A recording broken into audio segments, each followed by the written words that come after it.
Vamos a tocar dos temas con nuestro siguiente entrevistado. Vamos a hablar de, por supuesto, la reforma previsional y de la encuesta CACEN que hoy se lanzó. Ya estamos con Giorgio Jackson, ministro de Desarrollo Social y Familia. ¿Cómo está, ministro? Hola, Julio César, ¿cómo estás tú? Bien, pues un abrazo, muchas gracias por conversar con nosotros. A ustedes por la invitación. Bueno, partamos con la CACEN, pues. Se lanzó la CACEN, importante la encuesta CACEN, la relevancia que tiene y las innovaciones, por favor. Súper importante comunicar esto, que el día 1 de noviembre, es decir, hace 2 días, empezó el trabajo de campo de esta encuesta, que es de caracterización socioeconómica a nivel nacional, que se hace periódicamente, cada 2 o 3 años desde el año 87, es decir, ya esta es la número 16 que se hace. Y que ¿para qué sirve? Como lo dice su nombre, para caracterizar socioeconómicamente las familias de nuestro país, los hogares, y así poder tener una mejor foto de la situación en la que vive la familia y poder responder con las ayudas sociales, con las distintas políticas públicas de mejor forma a la realidad que están viviendo las familias. Y como la última vez que se hizo fue el 2020, en contexto de pandemia, esta se tuvo que hacer por teléfono. Por lo tanto, tuvimos una, por así decirlo, una foto con menor con menor resolución, ¿ya? Y ahora, como vuelve a ser presencial, vamos a poder medir nuevamente la pobreza multidimensional. Entonces, en el fondo, el llamado que estamos haciendo es que para hacer esta encuesta se hace algo así como una distribución aleatoria en todo el país, en 330 comunas, donde más de 100.000 hogares van a ser encuestados, van a ir encuestadores para poder tener una muestra que sea representativa a nivel nacional, que sea representativa de lo rural y de lo urbano, y que también sea representativa a nivel regional. Y por lo tanto, el llamado que estamos haciendo a las personas es a poder recibir a las y los encuestadores, poder darse el tiempo para poder contestarles, porque esto es algo que nos ayuda a todas y todos y a los instrumentos que tenemos para poder llegar de mejor forma a las demandas que muchas veces en estos espacios, como en la radio, en tu programa o en otras partes, se visibilizan. Bueno, ahora la idea es poder tener la mejor foto posible para llegar de la mejor manera posible a responder a esas demandas. Es importante cómo evolucionan también este tipo de estudios. ¿Cuáles son los cambios que tiene esta encuesta que hacemos?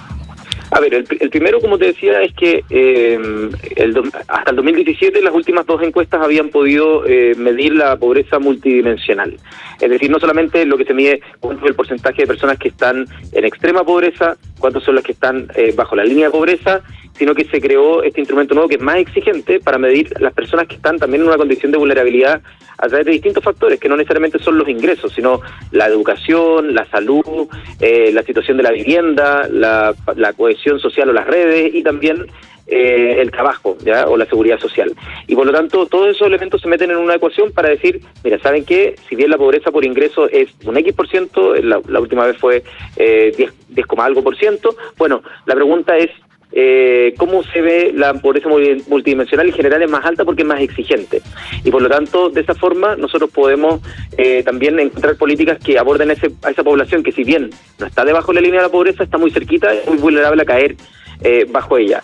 Entonces ahora volvemos a retomar esa medición a nivel multidimensional. Eso es una cosa.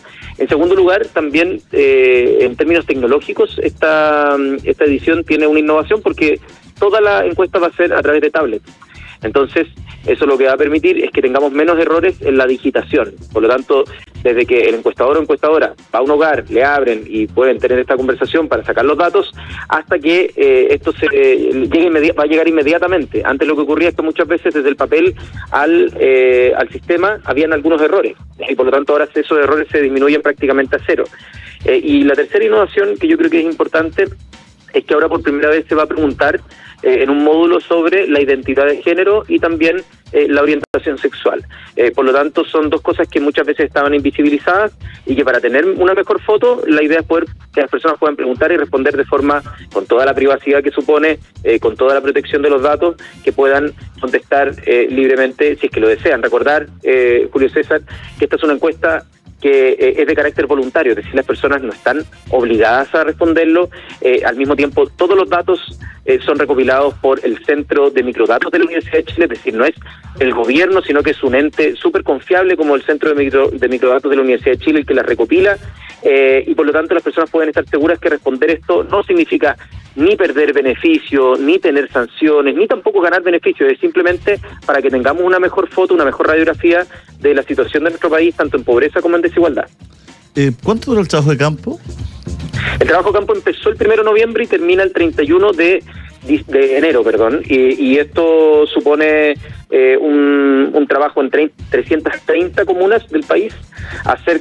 Los hogares que están seleccionados son cerca de 100.000 hogares, y se espera que la muestra final esté del orden de los 70.000 hogares con encuesta contestada. Así que es bien exigente. Esto es algo que se hace, insisto, cada 2 o 3 años. Han habido veces cada 2 años, hay veces que han sido cada 3 años, pero la idea también es poder ajustar las mediciones que tenemos, porque la pandemia tuvo un efecto. Queremos saber cuál es el efecto post pandemia con el momento económico que estamos viviendo, y por lo tanto tener esta mejor radiografía, esta mejor fotografía va a permitirnos responder mejor. Bueno, así es que la gente que, por supuesto, es de carácter, no es obligatoria, ¿no? Lo importante es que puedan colaborar, y siempre con la verdad, pues, ministro, porque no sacamos nada. Es que claro, como muchas veces la dinámica, por ejemplo, se puede confundir, y es bueno que aclaremos acá que a diferencia de algunos instrumentos que en general van desde el municipio, por ejemplo, para hacerte el registro social de hogares, eso después tiene consecuencias en tu calificación socioeconómica y por lo tanto en los beneficios que tú puedas obtener, en este caso no tiene nada que ver con eso. Esto es solo una foto que no va a significar ningún beneficio ni sanción. Por lo tanto, que la gente ojalá conteste, como tú bien dices, con la verdad. Siempre ojalá que la gente conteste con la verdad, pero muchas veces la dinámica que se da en la asignación de beneficios sociales termina presionando o empujando a la gente a elegir entre o algún beneficio social o mantener la verdad, y es una disyuntiva bastante difícil en la que se ponen las políticas públicas, pero en este caso es simplemente una encuesta para tener una foto, y por lo tanto la única consecuencia que tiene es agregar datos para poder después comunicarlos, pero el dato individual de la persona no va a salir en ninguna parte y no va a tener ninguna consecuencia. Bueno, pasemos de inmediato a esta reforma de pensiones, ¿no es cierto? Que, por supuesto, es un proyecto, ¿no es cierto?, pero que se ha estado explicando en los medios de comunicación, y es importante que la gente vaya teniendo los conceptos claros. Bueno, vamos a partir por esto que a la gente le preocupa, ha generado discusión y conversación que tiene que ver con ese titular de que se acaban las AFP. Ajá. ¿Cómo se entiende esto? ¿Cuál es el proceso para que se acaben? ¿Y cómo cambia la figura? A ver, eso es bueno dejarlo claro. Las administradoras de fondos de pensiones, las AFP, que hoy día son todas privadas, no hay una alternativa pública de inversión, generaban distintas funciones. Administraban, recaudaban, terminaban pagando pensiones y también tenían mecanismos de venta, en el fondo, de fuerza de venta que iba a conseguir mayores nuevos afiliados. Todo eso generaba un sobrecosto en las comisiones. Por lo tanto, toda esa parte va a estar en un sistema que es un servicio público, un servicio autónomo, pero lo que se mantiene es la posibilidad de que los actores privados, que en este caso pueden ser las AFP, que se conviertan a un ámbito mucho más reducido, que es el ámbito de elección que las personas más privilegian y que en todos los estudios que nosotros vimos es lo que la gente valora, que es la posibilidad de tener libertad de elegir para quien en el fondo gestione sus inversiones. En el fondo, ¿quién le va a sacar más rentabilidad a la plata? Eso va a seguir existiendo el espacio para que uno pueda elegir cuál actor, ya sea privado o el ente público, pueda en el fondo gestionar financieramente esos fondos. Pero toda la otra parte, que generaba un sobrecosto al sistema y que no generaba mayor valor para la rentabilidad de los fondos y por lo tanto para las pensiones de los pensionados y pensionadas, esa parte se va a aprovechar una economía de escala y de esa manera las pensiones van a ser más altas porque las comisiones van a ser también más bajas. Entonces, la posibilidad de elegir quién administra el 10% de mis fondos va a seguir existiendo y de hecho se va a ampliar porque va a haber ahora la opción pública, pero también va a estar abierto para que todo el sector privado que cumpla obviamente los estándares de exigencia que tienen que tener para ser fiscalizados luego por la superintendencia, van a poder estar a disposición. A ver, la gente se va a comunicar siempre con un ente público, ¿no? Va a haber un ente público para la comunicación de las personas, quien le va a llevar su cuenta, quien le va a responder sus dudas, todo siempre va a ser este ente público, ¿no? Exactamente. Va a ser del más alto estándar. Se están poniendo esos los criterios de la ley y mientras en el Congreso eso tenga una discusión, yo creo que va a haber un consenso en que tiene que ser del más alto estándar en términos de atención a la población y a los usuarios. Bueno, ¿y cómo esas personas, cómo los usuarios, cómo los cotizantes, ¿no es cierto?, cómo los trabajadores van a saber dónde poner su dinero para que se inviertan? Van a existir mecanismos de información en los que las personas puedan decir, mira, me gusta el gestor de inversiones A, B o C, y pueden haber muchos, de tal manera de que algunos van a ofrecer probablemente diferenciaciones. Algunos van a decir, mira, acá este es un fondo que vamos a tener tales niveles o de riesgo, o acá nos vamos a preocupar de invertir en, por ejemplo, inversión verde, o acá nos vamos a dedicar a la inversión, no tengo idea, en países emergentes. Y cada actor privado que esté en el sistema va a poder decir y ofrecer una característica específica de inversión, y la gente va a poder elegir y van a decir, mira, a mí me interesa poder tener este tipo de inversión o este otro tipo de inversión, y eso es bueno y la gente lo valora. Y nosotros en las mediciones que hicimos, en las consultas que se hicieron para poder llegar a esta propuesta, la gente valoraba la libertad de elegir para quién invertía mis fondos, y por lo tanto eso se mantiene y de hecho se profundiza, porque van a poder llegar nuevos actores al sistema con menores barreras de entrada, y al mismo tiempo vamos a tener a un ente público que también va a ser una alternativa, que era algo que no existía hasta esta reforma. Así que la verdad es que creemos que esto va a ampliar las posibilidades de elegir de las personas. Recordar que ese 10% que hoy día se descuenta de la planilla de los trabajadores, es decir, del sueldo, del bruto al líquido, en el fondo se descuenta, esa parte sigue siendo íntegramente de los trabajadores y trabajadoras en una cuenta de capitalización individual, donde van a poder elegir quién invierte esos fondos, ya, para despejar cualquier tipo de mito de que alguien está metiendo la mano y que todas esas cosas, la verdad es que hay que hablar con la verdad, no son ciertas. Lo que se crea, y básicamente por qué crecen las pensiones de la manera tan grande que van a crecer con esta propuesta de reforma, es porque se crean, o sea, se hacen básicamente dos elementos grandes, y uno que lo comentaba antes pero que también ayuda. El primero es que se amplía la PGU. La PGU se amplía tanto en cobertura como en monto. El monto va a llegar a 250.000 pesos. Eso es lo que nosotros al menos esperamos que pueda ser aprobado en el Congreso Nacional, para que las personas partan desde un piso que sea mucho más alto, y por sobre esos 250.000 pesos que vayan la pensión autofinanciada de la cotización de cada uno de los trabajadores y trabajadoras. Y lo otro que se crea es un seguro social con cargo al empleador, es decir, no se le descuenta del sueldo de los trabajadores, sino que se le carga y se le cobra a los empleadores. Por eso se hace gradualmente en un periodo de tiempo, para que cada año los empleadores empiecen a aportar un poquito más hasta que ya estemos en régimen y sea ese 6%. Entonces, ese 6%... ¿Eso van a ser 6 años?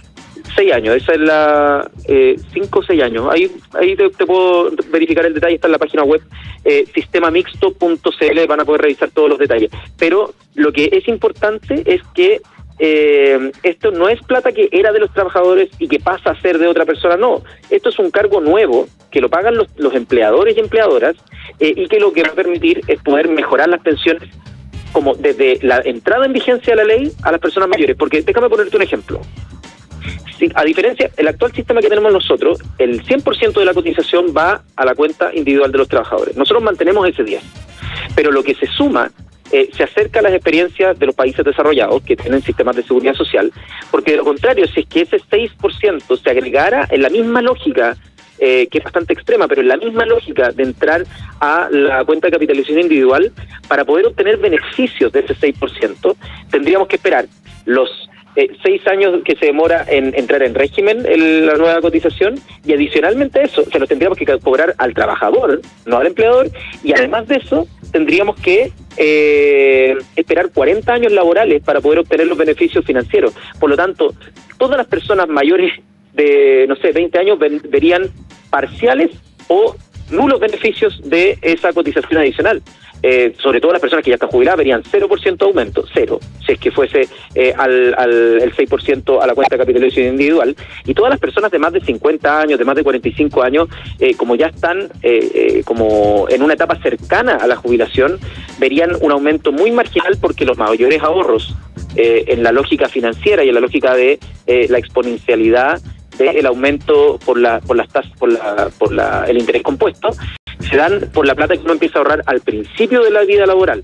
Entonces las personas, insisto, de 45, 50 años verían prácticamente nulos aumentos de las pensiones si es que dedicáramos todos esos recursos y ese aumento de cotización a las cuentas individuales. Entonces esta es una propuesta ponderada, equilibrada, que mantiene el 10%, es decir, la mayoría de las cotizaciones las mantiene con cargo al trabajador en cuentas individuales en las que pueden tener libertad de elegir quién les va a invertir sus fondos, que disminuye las comisiones, por lo tanto hace que la plata rinda más en el fondo y podamos tener mejores pensiones y salga más barato el sistema, y por otro lado le carga a los empleadores en un plazo de 6 años esta nueva cotización de seguro social, que va a tener un beneficio directo para los trabajadores y trabajadoras. Le pido a la gente que es más curiosa, que tiene dudas, que quizás le llega distinta información, que se meta a sistemamixto.cl y ponga ahí arriba donde sale ejemplos, y van a poder ver algunos ejemplos concretos de cómo se descompone una pensión, en qué tipo de aportes son los que entran en una pensión sin reforma, es decir, cómo es ahora, y cómo sería con la reforma. Y la verdad es que este proyecto tiene mejoras sustantivas, sobre todo a las mujeres. Ya esto es un proyecto que principalmente, y una de las diferenciaciones con quizás otros proyectos que puedan haberse discutido anteriormente, es que pone un énfasis muy grande en cómo esto permite reconocer, por ejemplo, los trabajos de cuidados, que muchas veces son las mujeres las que lo han ejercido, y también las labores de maternidad. Y por lo tanto, y además termina con una injusticia tremenda, que era que dos personas, un hombre y una mujer, que a la edad de jubilar tenían la misma cantidad de recursos, ¿ya? Las mujeres tenían una pensión menor. ¿Por qué? Porque les decían que su expectativa de vida era más alta, y eso se corrige, se compensa para que las dos personas a misma disposición, con los mismos recursos, tengan la misma pensión. Así que eso también es algo, como yo diría, una deuda histórica que se tiene con las pensiones de las mujeres. Claro. Se hace el esfuerzo de compensación ahí con las personas que, ¿no es cierto?, por el sistema, por el modelo como ese, han visto afectadas en su jubilación. Perdón, hay mucha gente que pregunta, tienen muchas dudas, ¿no? Pero, ¿cuál es la promesa? La promesa es mejores pensiones. Absolutamente. ¿No? Esa es la promesa, mejores pensiones, tratando de separar, ¿no es cierto?, toda la administración, la organización, la información, ¿no es cierto?, de las pensiones, de los fondos de pensiones, con esta suerte de privados que van a poder, junto a un ente público, ¿no es cierto?, poder trabajar estas platas, sin buen chileno, que es lo que hacen finalmente, ¿no? Y se van a poder seguir trabajando esas platas, pero con menores comisiones. Al mismo tiempo, nosotros lo que vemos es que al tener también ahorros que son más a largo plazo, ya sobre todo cuando hablamos del 6% que va de seguro social, que también tiene una componente de ahorro importante, eso también van a poder tener mayores niveles de rentabilidad, porque cuando los dineros no ocupan, como lo que pasa, por ejemplo, los depósitos a plazo, quizás las personas lo han visto, cuando los plazos son muy cortos y puede ir sacando la plata a la gente, en general te dan menos tasas de rentabilidad. En cambio, cuando tú garantizas que va a haber un plazo más largo, vas a poder tener mejores rentabilidades. Y eso es algo que tiene también el componente del 6%, sumado a que te cubre, ¿ya? Ese sistema te cubre de los vaivenes del mercado. Por ejemplo, mucha gente recordará el año 2008, cuando fue la crisis subprime, o no tenemos para ir tan lejos, la gente que le tocaba jubilarse, no sé, en marzo o abril del 2020, cuando fue la pandemia, se les cayeron los fondos a piso. ¿Y qué decía la gente? No me puedo jubilar porque tengo que trabajar más hasta que se recuperen los fondos. Bueno, esos vaivenes que tiene el mercado, estos mecanismos de seguro social te protegen frente a esos vaivenes.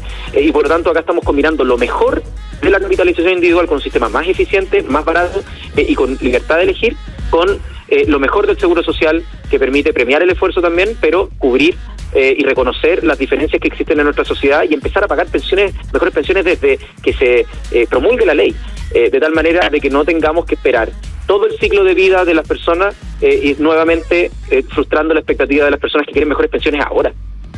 Bien, en la mañana en el matinal entrevistamos a Mario Marcel y él hablaba de que esta reforma también contempla que gente pueda poder integrar recursos sin que sean o sin tener que pasar el papel de que están trabajando en algún lado todos los independientes, para ir tratando de que sus lagunas disminuyan, ir entrando a su capitalización individual, y que eso va a ser todo un proceso de captaciones también.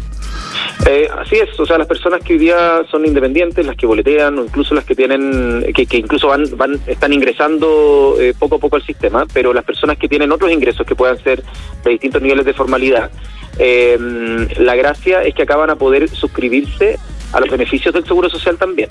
O sea, siempre van a tener la posibilidad de cotizarse en el 10%, pero también van a poder tener la posibilidad de entrar a los beneficios del Seguro Social. Por lo tanto, la idea es que todas las personas puedan tener mejores pensiones, y que la pensión garantizada universal, que parta en 250.000 pesos y pueda llegar a toda la población de mayor de 65 años, que sea sustantiva para tener el piso de tranquilidad. Bueno, por sobre esos 250.000 pesos vendría todo el aporte que viene de las cotizaciones, tanto de las personas que han trabajado formalmente como de las informales. Y la gracia es que acá se contempla también como seguros para las lagunas. Entonces, de tal forma de que cada vez que la persona, por ejemplo, queda desempleada, que no se le genere una laguna y pueda seguir cotizando, de tal forma de que no disminuya la pensión a futuro. Muchas gracias, ministro, que esté muy bien. Gracias por conversar con nosotros y explicarnos. Muchas gracias, Julio César. Saludos a las personas en la casa y www.sistemamixto.cl pueden encontrar más información.